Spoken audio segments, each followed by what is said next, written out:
What happens when a senator's wife gets caught drunk driving and then, in the middle of her court hearing, pulls out her phone to call her husband for help? This 45-year-old woman is about to learn a hard truth. Some calls can't save you. Some positions don't grant immunity, and some husbands choose integrity over protection. Before we dive in, don't forget to like and subscribe for more powerful, real-life courtroom moments. But what makes this case truly unforgettable isn't just the DUI. It's who was hurt, what damage was done, and the shocking response when Judge Caprio put her husband on speakerphone in front of the entire courtroom. Let us know where you're watching from, because what happens next will restore your faith that political power does not buy exemption from accountability. It's a Wednesday afternoon in Providence Municipal Court. Judge Frank Caprio is about to hear a case that has already captured public attention. Diana Crawford, 45, the wife of Rhode Island State Senator Michael Crawford, faces multiple charges: driving under the influence causing property damage, leaving the scene of an accident, and failure to render aid. The incident took place just 9 days ago at 9:47 p.m. in a Providence shopping center parking lot. Security camera footage tells the story with devastating clarity. Diana Crawford was driving her Mercedes SUV through the lot when she struck a parked 2015 Honda Accord, causing serious damage to the rear quarter panel, bumper, and trunk. The impact set off the Honda's alarm and triggered its rear collision sensors. The Honda belonged to Robert Martinez, a 67-year-old Vietnam War veteran. He was inside a nearby pharmacy picking up medication for his wife, who has MS and limited mobility. Security footage shows Diana exiting her Mercedes, stumbling as she inspects the damage, then returning to her vehicle, and driving away without leaving a note, without calling the police, and without checking if anyone was hurt. A witness recorded her license plate. Police tracked her down at her home 40 minutes later. Her blood alcohol content, measured at 10:32 p.m., was 0.16, almost twice the legal limit. Based on the timeline, investigators estimate her back at the time of the crash was likely 0.16 or higher. When officers arrived at her home to make the arrest, Diana Crawford's first words were, "Do you know who my husband is?" Her husband, State Senator Michael Crawford, is serving his third term, representing Rhode Island's Eastern District. A respected legislator, he's known for his work on criminal justice reform and a reputation for bipartisan cooperation. 9 days later, Diana enters Judge Caprio's courtroom. She's dressed in an expensive outfit, her expression suggesting she believes this is all a simple misunderstanding that will be resolved quickly. Walking beside her is her attorney, Thomas Whitmore, from one of Providence's most politically connected law firms. He carries a briefcase and an air of absolute confidence, as if money and connections could erase this problem. Judge Caprio observes her entrance with the same careful attention he gives every defendant. But Diana doesn't walk like someone facing serious criminal charges. She walks like she's attending a charity lunch and expecting to be thanked for showing up. The bailiff calls the case. Judge Caprio reads the charges aloud, each word deliberate, ensuring they enter the public record: driving under the influence, causing property damage, leaving the scene of an accident, and failure to render aid. Immediately, Diana's attorney requests a sidebar, hoping to discuss sensitive matters given Mrs. Crawford's position in the community. Judge Caprio's response is swift and clear. "Mr. Whitmore, this is a public courtroom. All proceedings stay on the record. If your client's conduct cannot withstand public scrutiny, that is a problem with the conduct itself." Whitmore tries a different tactic. He concedes that Diana made a mistake, but highlights her clean criminal record, her family's long-standing civic involvement, and Senator Crawford's legislative achievements that have benefited countless constituents. Judge Caprio interrupts, firm and unyielding. "Mr. Whitmore, your client's husband's legislative record is not evidence in this case. We are here to address what she did not, who she is married to. If you're not subscribed yet, hit that button now, because what happens next will show exactly what unfolds when someone tries to use political power to escape accountability." Judge Caprio looked Diana Crawford directly in the eye. "Do you understand the charges against you?" Diana nodded, her expression hinting that she sees this as little more than a formality. "Yes, Your Honor, but I think there's some exaggeration about what actually happened." Exaggeration. Judge Caprio picked up the police report. "Mrs. Crawford, you struck a parked vehicle while driving with a blood alcohol content of 0.14. You left the scene without providing any information. These are facts, not exaggerations." Diana shifted uncomfortably. "The damage wasn't that serious, and I thought the parking lot was private property, so I didn't realize I needed to report it." Judge Caprio's expression hardened. "Mrs. Crawford, hit-and-run laws apply to all property, public or private, and the seriousness of the damage isn't for the person who caused it to decide." He signaled the clerk to play the security footage.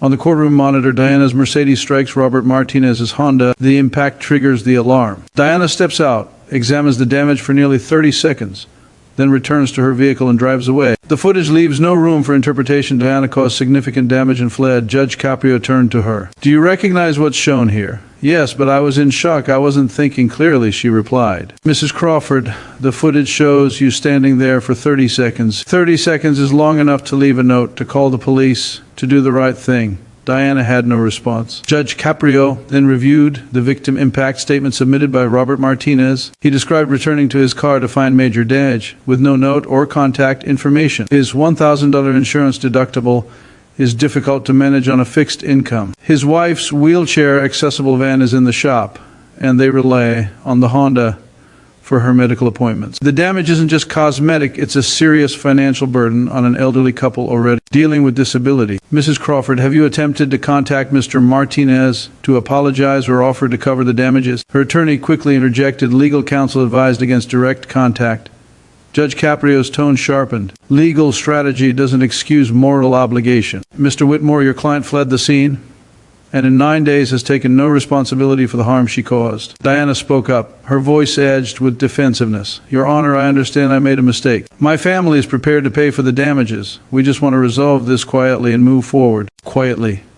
Judge Caprio repeats the word, letting it hang in the courtroom. Mrs. Crawford, you want to resolve this quietly because your husband is a state senator. But the Martinez family cannot resolve their financial hardship quietly. They live with the consequences of your choices every day publicly. Diana's jaw tightens. For the first time, her frustration is genuine, not just inconvenience. Judge Caprio calls Officer Jennifer Santos, who responded to the scene and later arrested Diana. She testifies about finding Diana at her home, the smell of alcohol, and Diana's initial refusal to take a breathalyzer until she was informed that refusal would automatically suspend her license. What was Mrs. Crawford's demeanor during the arrest? Judge Caprio asks. Dismissive, Your Honor. She kept asking if we knew who her husband was. She said this was a waste of police resources and that we should be focusing on real crimes. Judge Caprio asks to hear the body cam audio from the arrest. Diana's slurred, indignant voice fills the courtroom. Do you know who my husband is? He's a state senator. You're making a huge mistake. This will be taken care of.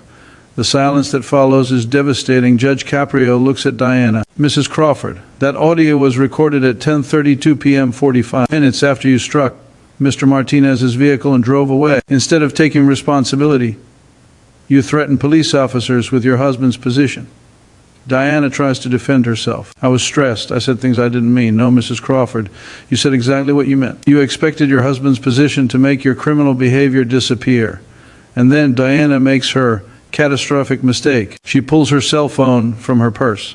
Right there, in open court, she starts dialing. Mrs. Crawford, what are you doing? Judge Caprio's voice cuts through the courtroom like a blade.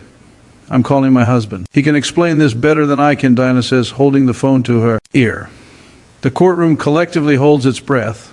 Did she just try to call her husband in the middle of her hearing? Mrs. Crawford, put that phone away immediately.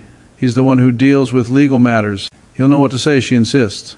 Judge Caprio's voice becomes ice cold. Mrs. Crawford, you are standing in my courtroom facing criminal charges and you just attempted to call your husband for help in the middle of proceedings. That is contempt of court. Diana finally lowers the phone, but the damage is done. She just demonstrated in front of everyone that she believed her husband's position could fix anything, even active court proceedings. Judge Caprio makes a decision that will become legendary in Rhode Island legal history. Bailiff, retrieve Mrs. Crawford's phone. Mrs. Crawford, you called your husband. I'm going to give you what you wanted.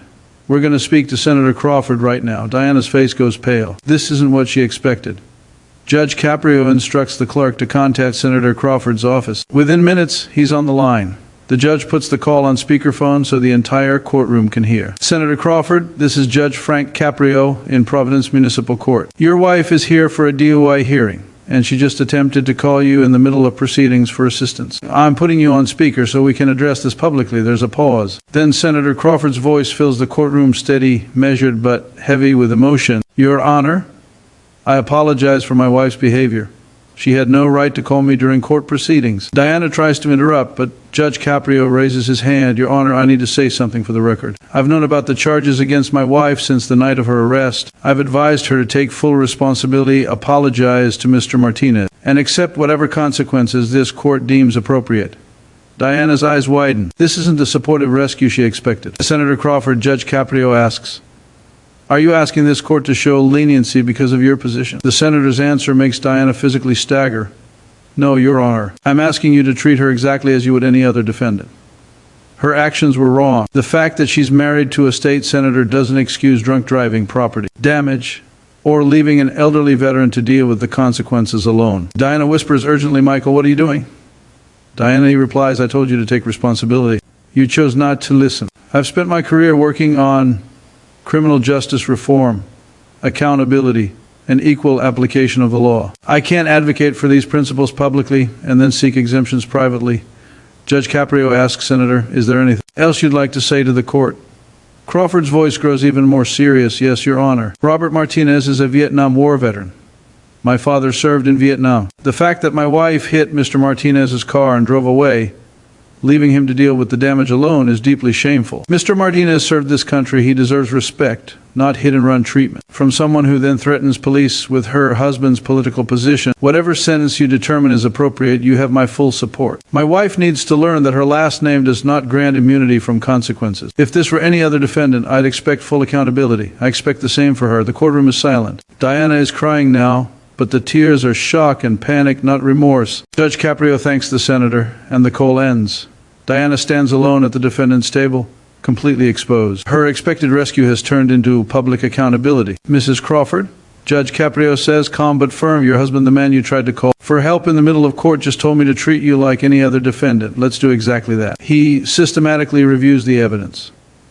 Security footage proves she struck Mr. Martinez's vehicle. Body cam audio proves she threatened officers with her husband's position. Her 0.14 back proves she was severely intoxicated. Her attempt to call her husband in the middle of court proves she still believes political connections can erase accountability. Judge Caprio's sentence is thorough and uncompromising. For driving under the influence, a $1,000 fine, a mandatory alcohol education program, and a 1-year license suspension for leaving the scene of an accident. For failure to render aid, an additional $500 fine and 80 hours of community service at a veteran support organization. For contempt of court attempting to use a phone during proceedings, an additional $250 fine. The total monetary penalty is $2,500. But Judge Caprio isn't finished. Diana is ordered to pay full restitution to Robert Martinez for vehicle repairs, $4,300 according to the insurance estimate, plus his $1,000 deductible, bringing total restitution to $5,300. She must also write formal letters of apology to Mr. Martinez and Officer Santos, both to be reviewed by the court before delivery. Perhaps most significantly, her 80 hours of community service must focus on assisting elderly veterans, driving them to medical appointments, helping them navigate VA services, the very type of help Robert Martinez needed when his car was damaged. The total financial impact, $7,550 plus attorney fees. Total time commitment, 80 hours of service plus mandatory alcohol education. Total consequence, 1 year without a license and a permanent record of contempt for trying to call her husband in court. Diana's attorney tries to object, calling the sentence excessive. Judge Caprio's response silences him immediately. Mr. Whitmore, your client drove drunk, caused significant property damage, fled the scene, threatened police officers, and then tried to call her husband in the middle of court proceedings. Every consequence she is facing is proportional to her choices. As Diana is processed out, she passes Robert Martinez, who has been sitting quietly in the gallery throughout the hearing. She doesn't acknowledge him, doesn't apologize. She walks past as if he were invisible. Mr. Martinez rises and addresses Judge Caprio. Your Honor, may I say something? Of course, Mr. Martinez, the judge replies, I just want to thank you. I'm 67 years old. I served in Vietnam. I've never asked for special treatment, but I also never expected to be treated like I didn't matter. Mrs. Crawford hit my car and drove away like I was nobody. Today in your courtroom, you showed me that I'm somebody. Thank you. Judge Caprio nods, visibly moved. Mr. Martinez, you've always been somebody. This court just made sure Mrs. Crawford learned that lesson. Within hours, news of the hearing spreads across Rhode Island. The audio of Diana calling her husband in court dominates local news. Senator Crawford's statement supporting full accountability trends across social media. 2 days later, Senator Crawford holds a press conference. My wife's behavior was unacceptable. Her refusal to take responsibility is unacceptable. I've spent my career fighting for accountability in our justice system. I cannot maintain that integrity while married to someone who believes political connections should erase criminal behavior. Within 6 months, the separation becomes a divorce.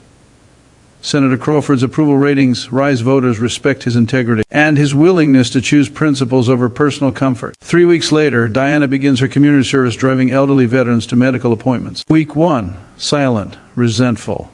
Week 5, beginning to listen to their stories. Week 12, genuinely engaged, asking about their service, learning about their sacrifices. One veteran, Thomas Kim, tells her he served in Vietnam with a man named Martinez. Diana pauses, heart racing. Is that Robert Martinez? It is. They served together. Diana breaks down. For the first time since the incident, she truly understands what she did. She didn't just hit a car. She disrespected a man who served his country, who sacrificed for people like her, who deserved better. She completes her 80 hours of community service, writes sincere apology, letters that the court accepts, and finishes her alcohol education program. 6 months after her sentencing, Diana requests a meeting with Robert Martinez. They meet at a coffee shop. Mr. Martinez, I hit your car and drove away like you didn't matter. I threatened police with my husband's position. I tried to call him in court to fix it. I was wrong about all of it. I'm sorry. Robert listens. Then he says something that changes Diana forever. Mrs. Crawford, I forgive you. But understand something, I didn't serve this country so people like you could have special privileges. I served so everyone could be equal under the law. Judge Caprio reminded you of that. Don't forget it again. 1 year after her sentencing, Diana has completed all the requirements. Her license is reinstated. Her divorce is final. Her life is completely different. She continues volunteering at the Veterans Organization even though her required hours are complete. She has learned something her political connections never taught her. Respect isn't inherited through marriage, it's earned through conduct. This story isn't just about a drunk driver facing justice. It's about political marriages not granting immunity, about phone calls that can't erase accountability, and about some senators valuing integrity over protecting a spouse who breaks the law. Diana Crawford walked into court thinking her husband's position would save her. She called him in the middle of her hearing, expecting rescue. Instead, she heard him tell the judge to treat her like any other defendant. That phone call, the one she thought would fix everything, became the moment that changed her life forever. That's justice. That's integrity. That's the legacy of Judge Frank Caprio.